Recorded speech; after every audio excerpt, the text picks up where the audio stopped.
అందరికీ నమస్కారం. Agastya international foundation, Navam innovation foundation, SCERT మరియు టీసాట్ సంయుక్తంగా నిర్వహిస్తున్న ఈ ఫైనాన్షియల్ లిటరసీ సిరీస్కి మీ అందరికీ స్వాగతం.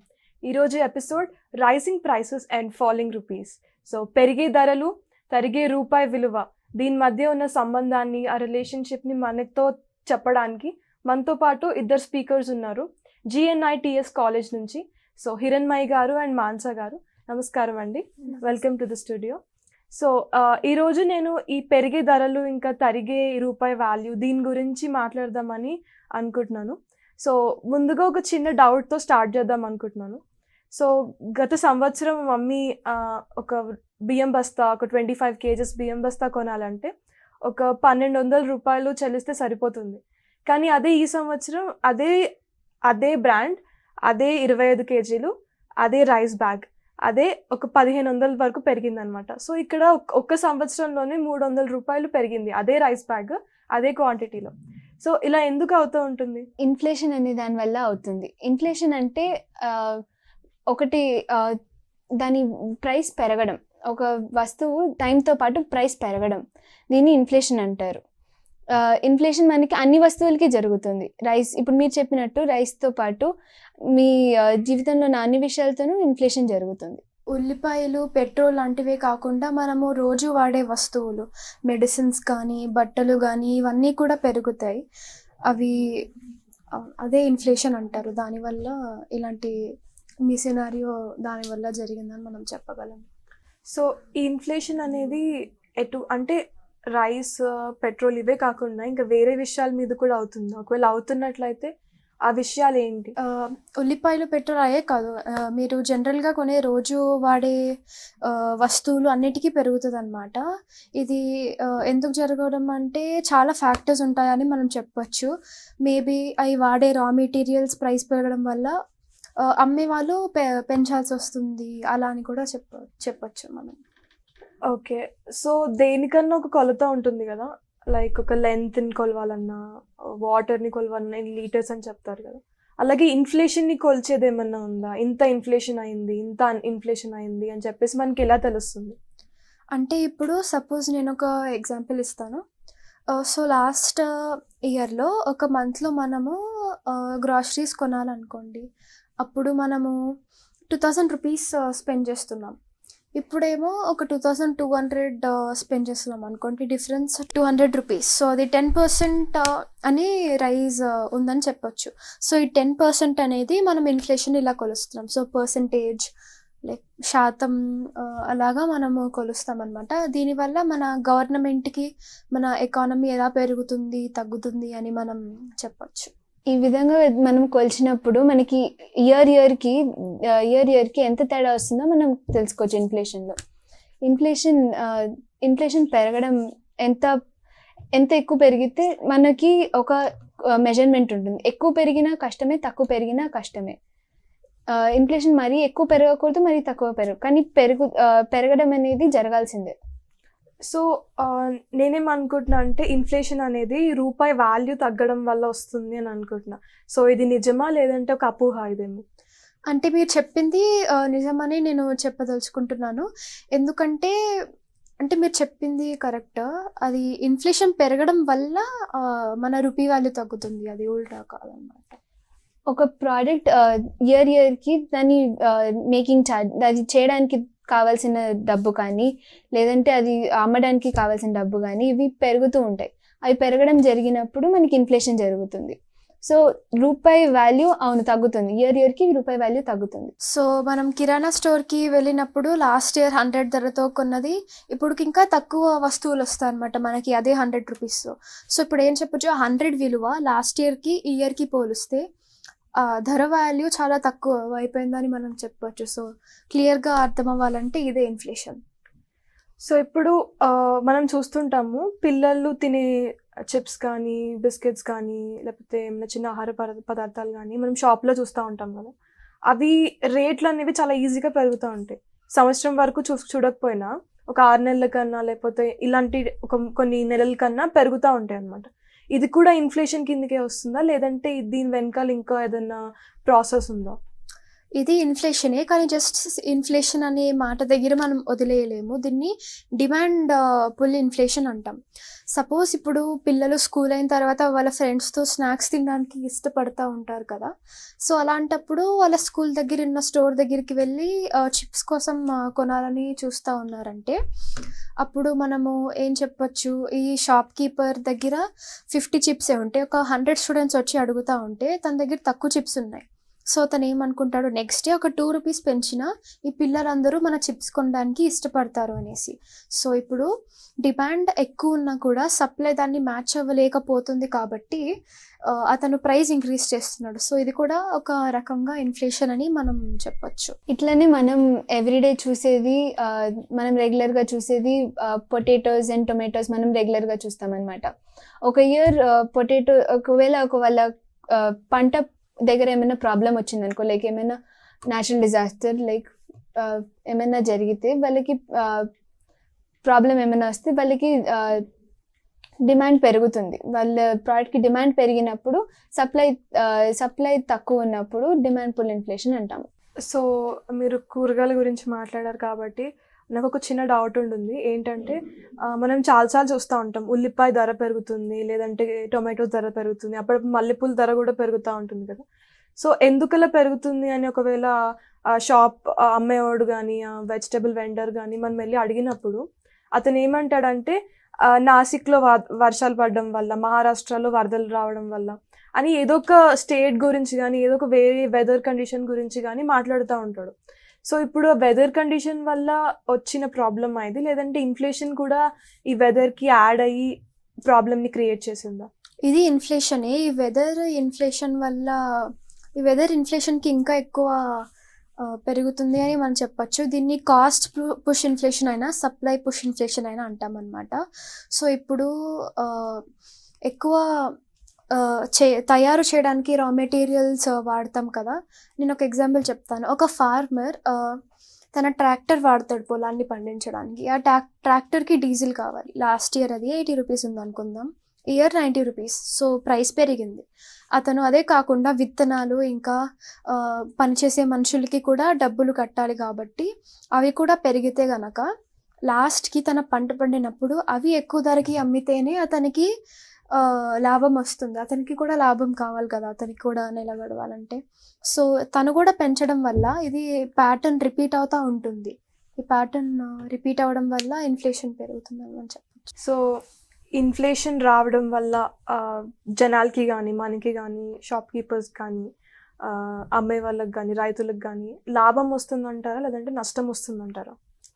ఇన్ఫ్లేషన్ మనకి ఇమీడియట్గా చూస్తే మనకి నష్టం వచ్చినట్టు అనిపిస్తుంది. ప్రైసులు పెరుగుతూ ఉంటే మనకి మనం అదే ప్రోడక్ట్కి ఎక్కువ పే చేస్తున్నట్టు మనకు అనిపిస్తుంది. కానీ ఇన్ఫ్లేషన్ జరిగితేనే మన కంట్రీ గ్రో అవ్వగలదు. ఎందుకంటే ఎంతైతే పెరుగుతుందో అది మన అన్నిటికీ పెరుగుతుంది కాబట్టి మన జీడిపి అనేది పెరుగుతుంది. మనం దేశం మొత్తంగా మనకి ఎంత డబ్బు వస్తుందో అది మనకి పెరుగుతుంది. సో ఇట్లా మన దేశం బాగా డెవలప్ అవుతుంది. సో ఒక రకంగా ఇది లాభం అంటాను. కానీ నష్టం ఎప్పుడు అవుతుందంటే మనం అదే ప్రోడక్ట్ ఇప్పుడు అందరికి మిగతా వాళ్ళు కూడా దానికి స్పెండ్ చేయలేకపోతే అప్పుడు మనకి ప్రాబ్లం అవుతుంది. సో మీరు చెప్పింది చూస్తుంటే ఇన్ఫ్లేషన్ ఇది పెరుగుతుంది లేదా తగ్గుతుంది. సో ఒక స్టేబుల్ అన్న ఒక సమానంగా అన్న ఎప్పుడన్నా ఇన్ఫ్లేషన్ ఉంటుందా, లేదంటే ఎప్పుడు పెరుగుతుంది లేదా తగ్గుతుంది అలానే ఉంటుందా? స్టేబుల్ అనేది జరుగుతుంది. స్టేబుల్గా జరిగినప్పుడే మనకి కంట్రీ బాగా డెవలప్ అవుతుంది. ఇందాక చెప్పినట్టు ఇన్ఫ్లేషన్ మనం ఎట్లా అయితే క్యాల్కులేట్ చేస్తామో new price minus old price by the old price into 100 చేసి పర్సంటేజ్ క్యాల్కులేట్ చేస్తాం. మీకు స్క్రీన్ మీద కనపడుతుంది. ఈ ఇన్ఫ్లేషన్ రేట్ ఎప్పుడైతే 2 to 3% రేంజ్లో ఉంటుందో అప్పుడు మనకి అప్పుడు దాన్ని కంటిన్యూస్గా అట్లా పెరుగుతుందో అప్పుడు మనం దాన్ని స్టేబుల్ ఇన్ఫ్లేషన్ అని చెప్పగలం. ఇప్పుడు ఒకవేళ అంతకన్నా ఎక్కువ కానీ ర్యాండమ్గా పెరిగితే కానీ అన్ప్రిడిక్టబుల్గా ఉంటే ఇన్ఫ్లేషన్ అప్పుడు మనకి చాలా ప్రాబ్లం అవుతుంది. సో మీరు ఇప్పుడు ఇన్ఫ్లేషన్ని క్యాలిక్యులేట్ చేయడానికి ఒక ఫార్ములా చూపించున్నారు కదా, new price minus old price by old price into 100. So దీని మీద ఏమైనా ఎగ్జాంపుల్ ఇవ్వగలరా, లేదంటే డైలీ లైఫ్ సిచ్యువేషన్ మీద ఈ ఫార్ములా అప్లై చేసి మనకి తెలుస్తుందా ఇలా ఇన్ఫ్లేషన్ మెజర్ చేయాలో? ఇప్పుడు మీరు అడిగినట్టు మీతో ఒక ఎగ్జాంపుల్ చేపిస్తాను. మీకు ఏమైనా ఫేవరెట్ బిస్కెట్స్ అలా ఏమైనా ఉన్నాయా? అవును, నేను కొన్ని బిస్కెట్స్ బాగా ఇష్టంగా తింటాను. ఓకే, లాస్ట్ ఇయర్ వాటి ప్రైస్ ఎంత ఉంది? లాస్ట్ ఇయర్ వచ్చి ఒక 200 రూపీస్ రౌండ్ ఫిగర్ రేంజ్లో ఉంది. ఓకే, ఈ ఇయర్ వచ్చేసి ఇయర్ ఒక 5 రూపీస్ అట్లా పెరిగింది, 205 రూపీస్ అట్లా ఉంది. సో ఇప్పుడు మనం ఏం చేయగలమంటే ఇందాక ఫార్ములా చూసాం కదా మనము, ఆ ఫార్ములాలో మనం మీ కొత్త ప్రైస్ ఇంకా పాత ప్రైస్ని సబ్ట్రాక్ట్ చేయండి. ఫస్ట్ 5 రూపీస్ డిఫరెన్స్ అని ఇందాక అన్నారు. అవును, so 205 rupees minus 200 rupees 5 rupees అయింది.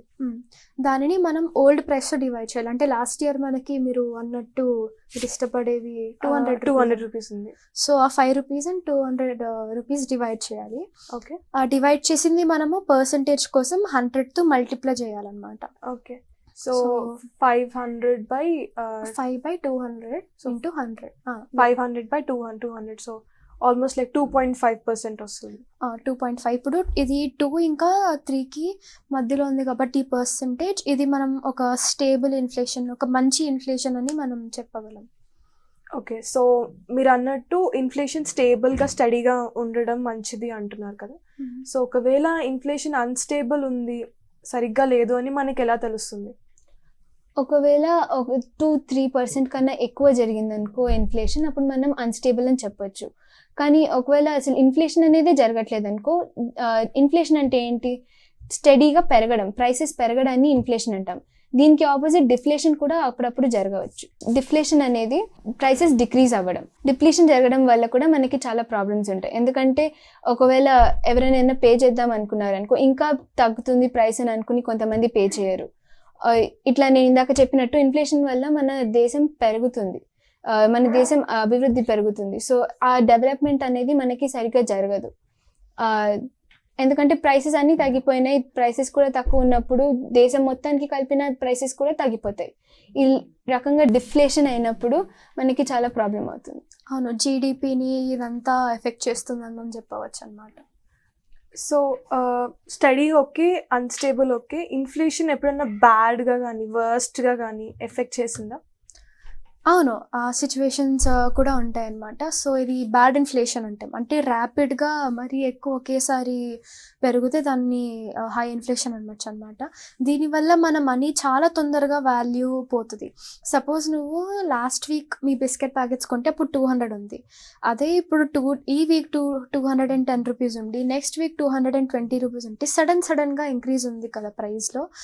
సో ఇలా ఉంటే మన దగ్గర ఉన్న మనీ వాల్యూ రోజు రోజుకి తగ్గిపోతూ ఉంటుంది. అంటే నువ్వు అదే బిస్కెట్స్ ప్రతి వీక్ 10 రూపాయలు ఎక్కువ పెట్టి కొంటున్నావు. సో దీన్ని మనం హై ఇన్ఫ్లేషన్ అని చెప్పవచ్చు. సో ఇంకో ఎగ్జాంపుల్ కూడా చెప్తాను. సపోజ్ మనం ఏమైనా దేనికైనా సేవ్ చేసి కొనాలనుకుంటే, సపోజ్ నాకు సైక్లింగ్ అంటే చాలా ఇష్టం.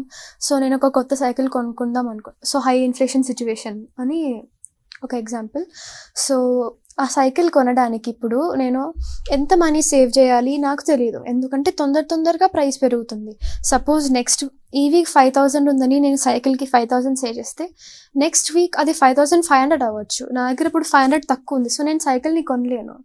సో అక్కడ కూడా మనకి ఇన్స్టెబిలిటీ ఉండడం వల్ల మనం సరిగ్గా ఎంత సేవ్ చేయాలి, లేకపోతే సరిగ్గా ప్లాన్ చేసుకోలేం జనరల్గా. ఓకే, సో ఇన్ఫ్లేషన్ గురించి ఒక డైలీ లైఫ్ కానీ రియల్ లైఫ్ ఎగ్జాంపుల్స్ మనం చూసినట్లయితే, చిన్నపిల్లలు ఎక్కువ చాక్లెట్స్ బాగా ఇష్టంగా తింటూ ఉంటారు కదా. సో బయటకు వెళ్ళి వాళ్ళ చేతిలో డబ్బులు ఉంటే ఊరికి వెళ్ళి చాక్లెట్స్ అన్న, చిప్స్ అన్న, బిస్కెట్స్ అన్న ఇవే కొనుక్కుంటూ ఉంటారనమాట. సో ఇవి ఎగ్జాంపుల్ మనం చూసినట్లయితే, సో చాక్లెట్ అనేది ఒక 10 రూపాయలు చాక్లెట్ చూసుకుంటే ఎగ్జాంపుల్, పోయిన సంవత్సరం కన్నా ఈ సంవత్సరం అది సన్నగా అయిపోయింది, దాని విడ్త్ థిక్నెస్ సన్నగా అయిపోయింది. అండ్ ఇంకా కొన్ని చాక్లెట్స్ ఏంటంటే హైట్ కూడా తగ్గిపోయింది. ఒక చాక్లెట్లో ఒక 6-7 బార్స్ వస్తుంటే ఇప్పుడు అది కాస్త 4 బార్స్ లాగా, సో చిన్నగా అయిపోతుంది. ఇదొకటే కాకుండా మనం చిప్స్ ఎగ్జాంపుల్ తీసుకున్నట్లయితే, చిప్స్ ప్రైస్ అంతే ఉంటుంది, ప్యాకెట్ కూడా అంతే ఉంటుంది, కానీ లోపల ఉండే చిప్స్ క్వాంటిటీ కూడా తగ్గిపోతుంది. సో ఎన్నో రావట్లే ఈ మధ్య. అండ్ ఇంకా మనం చూస్తే అవి కూడా రావేమో, ఇంకా తగ్గించేస్తారేమో. సో ఇది కాకుండా ఇంకా బిస్కెట్ ప్యాకెట్స్ కూడా మనం చూసినట్లయితే, సో నంబర్ ఆఫ్ బిస్కెట్స్ అందులో ఒక 6 ఉండేవి 4 రావడం, అలా 2 తగ్గిపోవడం అట్లా అవుతూ ఉంటుంది కదా. సో ఇది కూడా మీరు ఇన్ఫ్లేషన్ కిందనే లెక్కేస్తారా, లేదంటే దీనికి కూడా ఏమన్నా వేరే టైప్ ఉందా? ఇది కూడా ఒక టైప్ ఆఫ్ ఇన్ఫ్లేషన్, కానీ దీనికి వేరే పేరు ఉంది. మీరు చెప్పింది ఏంటంటే ష్రింక్ఫ్లేషన్. ష్రింక్ఫ్లేషన్ అనేది మీకు ఉన్న ప్రోడక్ట్ సేమ్, మీరు అంతే ప్రోడక్ట్ ఉంది ఉన్నా కూడా మీరు అంతే ప్రోడక్ట్ ఉండదు, మీకు ప్రోడక్ట్ తక్కువ ఉంటుంది, కానీ మీరు పే చేసే మనీ సేమ్ ఉంటుంది. మీరు చెప్పినట్లు ఒక 5 రూపీస్ చాక్లెట్ ఇంతకుముందు ఒక 50 grams ఉందనుకోండి, ఇప్పుడు అది 40 grams అయినా కూడా సేమ్ అంతే డబ్బు పే చేయాల్సి వస్తుంది. ఇప్పుడు నేను కూడా మీరు చెప్పినట్లు నేను ఇంతకుముందు 10 రూపీస్ చిప్స్ ప్యాకెట్ కొనుక్కునేదాన్ని. ఇప్పుడు 10 రూపీస్ చిప్స్ ప్యాకెట్ నా చిన్నప్పుడు ఉన్న 5 రూపీస్ చిప్స్ ప్యాకెట్ సైజ్లో అయిపోయింది. ఎందుకంటే దాంట్లో ఉన్న ప్రోడక్ట్ తక్కువ అయిపోయింది, కానీ నేను అంతే డబ్బు పే చేయాల్సి వస్తుంది. అవును, ఇది మధ్య మొన్న సూపర్ మార్కెట్కి వెళ్తే టిష్యూస్ తేవడానికి ఆ టిష్యూస్లో కూడా చాలా తక్కువ టిష్యూస్ పెట్టి సేమ్ ప్రైస్కి అమ్ముతున్నారు, లాస్ట్ ఇయర్ ప్రైస్, కానీ క్వాంటిటీ చాలా తగ్గిపోయిందని నేను గమనించాను. అండ్ ఇది క్వాంటిటీ ఇంకా రేట్స్ ఇవే కాకుండా మనం రోజు చూస్తూ ఉంటాం కదా, గోల్డ్ రేట్స్ చాలా హైక్ అయిపోయింది, సిల్వర్ రేట్ సడన్గా పెరిగిపోయింది. అంటే ఒక సంవత్సరంలోనే ఒక 4-5 సార్లు పెరిగిపోయింది గోల్డ్ అండ్ సిల్వర్. ఇవి సడన్గా పెరిగిపోతా ఉన్నాయి, ఒకటేసారి చాలా పెద్దగా ఎక్కువ రేట్లో పెరిగిపోతా ఉన్నాయి కదా. సో ఇది కూడా మీరు ఇన్ఫ్లేషన్ అని అంటారా? అవును, ఇది కూడా ఇన్ఫ్లేషన్ అంటాము, కానీ ఇందాక అన్నట్టు ష్రింక్ఫ్లేషన్ లెక్కలోకి రాదనమాట. దీనిని మనం అప్రిసియేషన్ అంటాం. అంటే విలువైన వస్తువులు, అదే బంగారం కానీ వెండి కానీ మన ఇల్లులు కానీ మనం కొనే కార్స్ కానీ ఇవన్నిటికీ కొంచెం రోజు వాడే ప్రోడక్ట్స్ కన్నా కొంచెం విలువ ఎక్కువ ఉంటుంది కదా, దానివల్ల వాల్యూ తగ్గకుండా ఉండడానికి కాలం మీద ఎక్కువ ఎఫెక్ట్ పడకుండా ప్రైసెస్ పెంచుతూ ఉంటారనమాట. ఇది డైరెక్ట్గా ఇన్వాల్వ్ అయిన కంపెనీ వాళ్ళే చేస్తూ ఉంటారు ప్రైస్ ఇంక్రీజ్. దీన్ని మనం అప్రిసియేషన్ అని చెప్పవచ్చు అనమాట. ఎప్పుడైనా మనకి ఇప్పుడు గోల్డ్ తీసుకుంటే, గోల్డ్ మనము ఈ మధ్య చూస్తున్నాం కదా మేకింగ్ ఛార్జెస్ అనేవి. ఎప్పుడైతే మనకి ఇలా మేకింగ్ ఛార్జెస్ దాని వైపు వెళ్ళే ప్రొడక్షన్లో ఉన్న ప్రైసెస్ ఎప్పుడైతే మనకి పెరుగుతుందో అప్పుడు అప్రిసియేషన్ జరుగుతుంది. అది చేయడానికి టైంతో పాటు ప్రైస్ కూడా పెరుగుతుంది, కాబట్టి ఆ ప్రోడక్ట్కి కూడా ఓవరాల్ ప్రైస్ కూడా పెరుగుతుంది ఫైనల్ ప్రోడక్ట్కి. ఇంకో ఎగ్జాంపుల్ ఏమని చెప్పొచ్చు అంటే, ఇండియన్ రూపీస్ US డాలర్తో కంపేర్ చేసి చూస్తే రోజు రోజుకి US డాలర్ పెరగడం, ఇండియన్ రూపీస్ తగ్గిపోవడం, అది కూడా అప్రిసియేషన్లోకే వస్తుంది. ఇది కూడా ఇన్ఫ్లేషన్ అని మనం చెప్పవచ్చు. కొంతమంది అనుకునేది ఏంటంటే, ఈ బంగారం రేట్లు అనేది పెరుగుతుందంటే మైన్స్లో బంగారం క్వాంటిటీ తగ్గిపోతుంది, మనకి ఇండియాలో బంగారం ఎక్కడ దొరకట్లేదు కాబట్టి అంత ఎక్కువ ప్రైస్ పెట్టి అమ్మాల్సి వస్తుంది అని చెప్పి కొంతమంది అనుకుంటూ ఉంటారు. సో నిజంగానే ఈ బంగారం రేట్లు పెరగడానికి వెనకాల బంగారం అనేది బంగారం అన్న వెండి అన్న ప్లాటినం ఇట్లాంటివన్నీ లేకపోవడమా భూమిలో, లేదంటే ఇది కూడా ఇన్ఫ్లేషన్ లాగానే ఉంది మనకి అలా అనిపిస్తుంది అని మీరు అనుకుంటున్నారా? లేదు, ఇప్పుడు బంగారం అనేది లేకపోవడం ప్రాబ్లం కాదు. ఇందాక మాట్లాడినప్పుడు బంగారంలో ఉన్న ప్రైస్ ఇంక్రీజ్ ఏమో అప్రిసియేషన్ వల్ల, అది ఓవర్ టైం పెరుగుతుంది. కానీ ఒకవేళ మనము చూస్తే మీరు డిస్క్రైబ్ చేస్తుంది ఒకవేళ తగ్గిపోతే న్యాచురల్ రిసోర్స్, ఇప్పుడు మీరు ఎట్లా డిస్క్రైబ్ చేశారంటే గోల్డ్ అనేది తగ్గిపోయింది అని అనుకుంటున్నారు. సో ఇదేంటి, మనకి న్యాచురల్ రిసోర్సెస్ తగ్గిపోవడం, దీన్ని మనం డిప్లీషన్ అంటాం. ఎప్పుడైతే మనకి ఒక రిసోర్స్ కానీ ఒక వస్తువు మనకి రెగ్యులర్గా దొరికేది భూమిలో నుంచి, అలాంటిది ఏమన్నా చాలా తక్కువ అయిపోయినా లేదంటే ఎక్కువగా వాడడం వల్ల పోయినా కానీ దీన్ని డిప్లీషన్ అంటారు. ఫర్ ఎగ్జాంపుల్, ఇంతకుముందు మనకి తెలిసిన పెట్రోల్ ఇంకా డీజిల్ ప్రైసెస్ మనం ఇప్పుడు పెరగడం చాలా చూసాం. ఇంతకుముందు నాకు తెలిసి ఒక 100 ఉండేది, ఇప్పుడు ఇంకా ఎక్కువ ఉంటుంది. ఇది కూడా డిప్లీషన్ వల్ల, మనకి దొరకకపోవడం వల్ల, షార్టేజ్, ఎప్పుడైతే మనకి పెట్రోల్ బాగా షార్టేజ్ అవుతుందో అప్పుడు మనం డిప్లీషన్ వల్ల ఇంక్రీజ్ చూస్తాము. అవును, గ్రోసరీస్ కూడా అప్పుడప్పుడు అవి ఎక్కువ దొరకకపోవడం వల్ల కూడా ప్రైసెస్ పెంచుతూ ఉంటారు. ఇది కూడా డిప్లీషన్లోకి వస్తుంది. సో ఇప్పుడు బంగారం, సిల్వర్ ఇవే కాకుండా భూమి మీద పెట్టిన వాల్యూ కూడా కొన్నిసార్లు పెరుగుతూ ఉంటుంది కదా. అంటే ఒక భూమి ఒక లెట్స్ సే ఒక ఎకరం భూమి 15 లక్షలకు 10 సంవత్సరాల క్రితం కొన్నారనుకోండి. సో అదే భూమి ఇప్పుడు ఒక 50 లక్షలు అవుతుంది. 10 సంవత్సరాలకి ఇంత పెరిగింది. కొన్ని అయితే సంవత్సరానికి డబుల్ ట్రిపుల్ అట్లా అవ్వడం చూస్తున్నాం కదా. సో ఇది భూమి కూడా ఒక న్యాచురల్ రిసోర్సే మనకి. సో అది కూడా చాలా ఫాస్ట్గా కొన్ని ఫాస్ట్గా పెరుగుతున్నాయి, కొన్ని టైం తీసుకున్నాయి కానీ పెరుగుతున్నాయి లాస్ట్లో. సో ఇది ఏ టైప్ ఆఫ్ ఇన్ఫ్లేషన్ అంటారు? ఇది కూడా మనం ఒక రకంగా డిప్లీషన్ అని చెప్పొచ్చు. ఎందుకంటే ఒక ఏరియాలో సడన్గా డెవలప్మెంట్ అయింది అనుకోండి, అంటే లాస్ట్ ఇయర్ చూసినట్టయితే కోకాపేట్ సైడ్ చాలా డెవలప్ అయింది. సో ఆ ఏరియాలో అన్డెవలప్డ్ ల్యాండ్ చాలా తగ్గిపోతూ వస్తుంది కాలం మీద కాలం. సో ఆ ఏరియాలో కొంటే నాకు బాగా వస్తుందని చాలామంది కొనడానికి ఇష్టపడుతున్నారు. సో దానివల్ల కూడా ప్రైజెస్ ఇంక్రీజ్ అవుతున్నాయి. అంటే డెవలపింగ్ ఏరియా కాబట్టి అందరూ ఇన్వెస్ట్ చేయాలనుకుంటారు. సో అది కూడా ఒక రకంగా డిప్లీషన్ అని ఇట్లనే మనం ఈ మధ్య వాటర్ షార్టేజ్ కూడా బాగా చూస్తున్నాము. ఇది కూడా మనకి వాటర్, భూమిలో ఉండే వాటర్ ఎక్కువ మనం ఓవర్ కన్సంప్షన్ అంటే మనం బోర్వెల్స్ లాంటివి చాలా ఎక్కువ వాడుతున్నాం. మనకి నీళ్లు తక్కువ ఉండడం వల్ల మనం బాగా డిక్ చేసి బోర్వెల్స్ చాలా ఎక్కువ చేస్తాం కాబట్టి అది వాటర్ అనేది తగ్గిపోతుంది మనకి. ఇది కూడా ఒక రకంగా డిప్లీషన్ వల్లే మనకి ఇది జరుగుతుంది. సో మీరు బోర్వెల్స్ గురించి మాట్లాడారు కాబట్టి నాకు చిన్న డౌట్ వచ్చింది. ఏంటంటే ఇంతకుముందు మోటార్స్ లేకుండానే మనం ఈజీగా నీళ్ళు తెచ్చుకోగలం, ఎందుకంటే భూమికి చాలా దగ్గరగా నీళ్ళు ఉండేవి.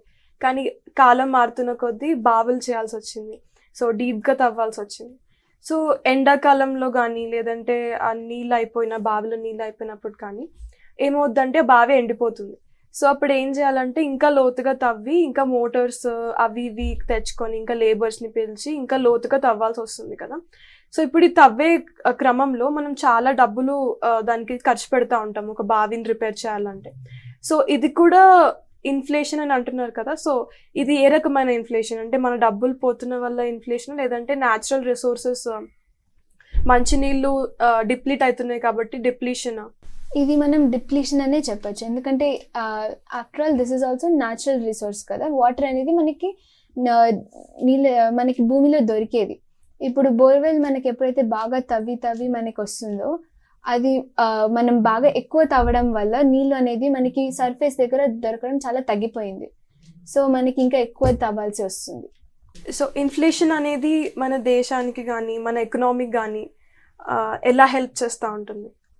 సో గ్రాడ్యువల్గా 2 to 3% అని అనుకున్నాం కదా ఇందాక, అది గ్రాడ్యువల్గా పెరిగితే, అంటే వేరే దేశాల్లో కూడా కొన్నిట్లో అవ్వవు కొన్నిట్లో అవుతూ ఉంటుంది. సో దానివల్ల మన దేశం పైకి వెళ్తూ ఉంటుంది అనమాట. మన దేశపు జీడిపి కూడా ఇన్ఫ్లేషన్ ఒక స్టడీ ఇంక్రీజ్ ఉంటే జీడిపికి కూడా హెల్ప్ అవుతుంది అనమాట బాగా. ఇట్లానే ఒకవేళ ఇన్ఫ్లేషన్ జరగడం వల్ల వాళ్ళకు కూడా బాగా రెవెన్యూ పెరగడంతో మన దేశానికి కూడా ఓవరాల్ జీడిపి పెరుగుతుంది కాబట్టి మనకి బాగా యూజ్ అవుతుంది. ఇన్ఫ్లేషన్ అనేది మంచి యూజ్కి వస్తుంది. సో స్టడీ ఇన్ఫ్లేషన్ మంచిది అని మీరు చెప్పున్నారు కదా, 2 to 3% ఒకవేళ ఇన్ఫ్లేషన్ ఉంటే మంచిది అన్నారు కదా. సో దానికి ఏమైనా ఎగ్జాంపుల్ ఇవ్వగలరా? అంటే స్టడీగా ఉంటుంది అని మీరు చెప్పారు కానీ మాకు ఈజీగా అర్థం చేసుకోవడానికి ఏమైనా ఎగ్జాంపుల్ ఇవ్వగలరా? మీరు చెప్పినట్టే జనరల్గా మనం చూసేది ఫుడ్ ఐటమ్స్ లాంటివే. సో అందరు తినే చిప్స్ ప్యాకెట్స్ కానీ బిస్కెట్ ప్యాకెట్స్ కానీ జనరల్గా మనం ఏం చూస్తాము, మన చిన్నప్పుడు ఒక 10 రూపీస్ ఉండేది, ఇప్పుడు కొంచెం 20 రూపీస్ అయింది. 20 రూపీస్ ఉండేది, ఇప్పుడు 30 రూపీస్ అయింది. ఇలా స్టడీగా కొంచెం మెల్లగా పెరిగితే అనేది పర్లేదు. కానీ ఒకవేళ ఒక నిమిషం ఊహించుకోండి, ఇవాళ 10 రూపీస్కి కొంటున్నది రేపు 20 రూపీస్, ఆ నెక్స్ట్ డే 30 రూపీస్, ఆ నెక్స్ట్ డే 40 రూపీస్, ఇట్లా పెరిగితే మీరు కొనగలరా? లేదు. సో ఈ రకంగా ఒకవేళ అన్బ్యాలెన్స్డ్ ఇన్ఫ్లేషన్ కానీ అన్స్టడీ ఇన్ఫ్లేషన్ కానీ జరిగినప్పుడు మనకి చాలా ప్రాబ్లం అవుతుంది. మన దేశానికి రీసోర్సెస్ కావాలి కదా, అవి తగ్గిపోతాయి. ఇంకోటి ఒక ఎగ్జాంపుల్ షేర్ చేసుకుందాం అనుకున్నాను. మొన్న అమ్మ పన్నీర్ కూర చేసింది అనమాట. కానీ ఇంట్లో చపాతీలు చేయడానికి చపాతీ పిండి లేకపోతే వెళ్ళి సూపర్ మార్కెట్కి వెళ్ళి ఒక 1 kg గోధుమ పిండి తెమ్మన్నారనమాట. సో నేను సూపర్ మార్కెట్కి వెళ్ళాను. అక్కడ చూస్తే ఏమో 1 kg గోధుమ పిండి ఏమో అరౌండ్ 75 రూపీస్ ఉందన్నమాట. కానీ నాకు గుర్తుంది 3 ఏళ్ళ ముందు తెమ్మన్నప్పుడు ఒక 60 రూపాయలు అలా ఉంది. సో మనం చూసినట్లయితే ప్రతి ఇయర్ ఒక 5 రూపీస్ పెరుగుతూ ఉంటుంది. సో ఇది కూడా ఒక రియల్ లైఫ్ ఎగ్జాంపుల్ అని మనం చెప్పొచ్చు. మీరేమైనా అలా ఏమైనా ఫేస్ చేశారా? రోజు చూసే ఇందాక నేను చెప్పినట్టు చాక్లెట్స్ కానీ చిప్స్ కానీ వెజిటబుల్స్ కానీ ఫ్రూట్స్ కానీ లేదంటే బియ్యం బస్తాలు కానీ ఒక వస్తువు పైన రేట్ కానీ ఇవన్నీ రోజు మనం చూసే ఎగ్జాంపుల్స్ అనమాట. ఇన్ఫ్లేషన్ మీద. సో మీరు చెప్పినట్టు స్టడీ ఇన్ఫ్లేషన్ అంటే ఏంటి, డిమాండ్ పుల్ ఇన్ఫ్లేషన్ అంటే ఏంటి, ఇవన్నీ నేను చాలా తెలుసుకున్నాను. సో మీరు కూడా తెలుసుకున్నారని అనుకుంటున్నాను. ఇప్పటివరకు మనం మాట్లాడుకున్న ఇన్ఫ్లేషన్ గురించి, టైప్స్ ఆఫ్ ఇన్ఫ్లేషన్ గురించి మీ నాలెడ్జ్ని టెస్ట్ చేసుకోవడానికి చిన్న క్వశ్చన్స్ ఉన్నాయి. సో మీరు అందరు కూడా క్వశ్చన్స్లో పాల్గొని ఆన్సర్స్ని గెస్ చేయండి. ఓకే, సో ఫస్ట్ క్వశ్చన్ ఏంటంటే వాట్ ఈస్ ఇన్ఫ్లేషన్? ఇన్ఫ్లేషన్ అంటే ఏంటి? ఆప్షన్ ఏ వచ్చేసి decrease in the price of goods and services, అంటే ప్రైస్లో తగ్గడం అనమాట. ఆప్షన్ బి వచ్చేసి increase in purchasing power of money. Option C general increase in prices over time. And option D వచ్చేసి tax on goods and services. కొంచెంసేపు బాగా ఆలోచించండి, ఇది మెయిన్ క్వశ్చన్ అనమాట. మీరేమనుకుంటున్నారు? నాకు తెలిసి ఆప్షన్ సి అనుకుంటున్నాను, general increase in prices over time. కరెక్టో లేదో చూద్దాం. కరెక్ట్గా గెస్ చేశారు మీరు. సో నెక్స్ట్ క్వశ్చన్కి వెళ్దాం మనం. నెక్స్ట్ క్వశ్చన్ అనేది చూద్దాము. What is demand pull inflation? A high demand exceeding supply, B increase in wages, C low consumer spending, D decrease in raw material costs. మీరేమనుకుంటున్నారు? So option A high demand exceeding supply అని నేను అనుకుంటున్నాను. చూద్దాం, మీరు బాగా guess చేశారు. Next question చూద్దాము. Why is stable inflation important? A it reduces employment అనేది తగ్గుతుంది. B it increases the value of money rapidly, మనం ఎంతైతే డబ్బు ఉందో దాని విలువ బాగా తొందరగా పెరిగిపోతుంది. C it helps with the economic stability and financial planning, అంటే మన దేశం ఎకానమీ ఇంకా తర్వాతకి ప్లానింగ్కి హెల్ప్ అవుతుందని. D it causes prices to drop quickly. మీరేమనుకుంటున్నారు? నేనేమనుకుంటున్నా అంటే option C it helps with economic stability and financial planning అని నేను అనుకుంటున్నాను. సో కరెక్టో లేదో చూద్దాం మనం. మీరు చెప్పింది కరెక్ట్ ఆన్సర్. సో నెక్స్ట్ క్వశ్చన్కి మనం వెళ్దాం. What happens to the purchasing power of money during inflation? A, it increases. B, it stays the same. C, it decreases. D, it becomes unlimited. The important question, బాగా ఆలోచించండి. So మీరేమనుకుంటున్నారు? So ఒకవేళ inflation ఉన్నప్పుడు purchasing power అనేది తగ్గుతుంది, ఎందుకంటే inflation అంటే rates పెరగడం కదా. సో రేట్లు ఎక్కువ పెరుగుతున్నప్పుడు మన కొనే స్థితి, ఆ స్థాయి మనకి అంత ఉండదు అని నేను ఆప్షన్ సి డిక్రీజెస్ అనుకుంటున్నాను. కరెక్ట్ కాదో చూద్దాం. మీరు గెస్ చేసిన ఆన్సర్ కరెక్ట్. అండ్ మనం ఫైనల్ క్వశ్చన్కి మూవ్ ఆన్ అవుదాం. So when inflation is two high and unpredictable, అంటే ఇన్ఫ్లేషన్ మరీ ఎక్కువ అయ్యి నెక్స్ట్ ఎంత పెరుగుతుందో మనకు అర్థం కానప్పుడు ఏమవుతుంది? Option A economic stability, option B difficulty in financial planning, option C increased purchasing power, and option D వచ్చేసి lower price for goods. So ఇది కూడా కొంచెం ట్రిక్కీ క్వశ్చన్, సో బాగా ఆలోచించండి. సో మీరేమనుకుంటున్నారు? సో ఇన్ఫ్లేషన్ ఎక్కువ ఉండి చాలా అన్ప్రెడిక్టబుల్గా ఉంటే ఆబ్వియస్లీ ఫైనాన్షియల్ ప్లాన్ చేసుకోవడానికి, మన బడ్జెట్ని మనం చూస్ చేసుకోవడానికి చాలా ఇబ్బంది అవుతుంది. So option B difficulty in financial planning అని నేను అనుకుంటున్నాను. ఓకే, మీరు చెప్పిన ఆన్సర్ కరెక్ట్ అనమాట. సో మనం ఫైనాన్షియల్ ప్లానింగ్ గురించి ఇన్ఫ్లేషన్ బాగా హెల్ప్ చేస్తుంది. ఎందుకంటే ఒక ఎగ్జాంపుల్ తీసుకుందాము. ఒక ఇల్లు ఉంది. ఒక ఇల్లు మనం చూస్తే ఇవాళ ఒక 2 lakhs ఉందని అనుకోండి. ఒకటి మనం ఏమైనా కొనుక్కోవడానికి 2 lakhs ఉంది. మనం ప్లాన్ చేసుకోవడానికి మనకి ఈజీ అవుతుంది. ఇన్ఫ్లేషన్ గురించి మనం కన్సిడర్ చేసుకుంటే అది ఇంత పెరుగుతుంది అనేది మనం అబ్జర్వ్ చేసుకుంటే మనకి తర్వాతకి ప్లానింగ్ చేసుకోవడానికి చాలా ఈజీ అవుతుంది. ఇప్పుడు సడన్గా పెరిగితే మనకి కష్టం అవుతుంది, అన్స్టేబుల్గా పెరిగితే మనకు కష్టం అవుతుంది. కానీ స్టేబుల్గా ఇన్ఫ్లేషన్ జరిగినప్పుడు మనకి డెవలప్మెంట్కి హెల్ప్ అవుతుంది. సో కొనడానికి ఈజీ అవుతుంది, ప్లానింగ్కి ఈజీ అవుతుంది. అండ్ సడన్గా ఇన్ఫ్లేషన్ ఉంది అని అనుకుందాము, చాలా వర్స్ట్గా ఉంది, 3% కంటే ఎక్కువ ఉందని అనుకుందాము. అలాంటి సిచ్యువేషన్లో ఫైనాన్షియల్ ప్లానింగ్ ఎలా చేస్తే బాగుంటుందని మీరు అనుకుంటున్నారు?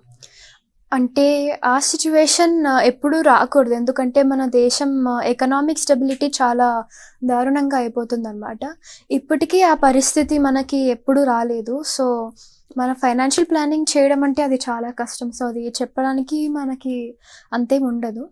కానీ నాకు ఇందాకే ఒక ఎగ్జాంపుల్ గుర్తొచ్చింది, అది డిమాండ్ పుల్ ఇన్ఫ్లేషన్కి.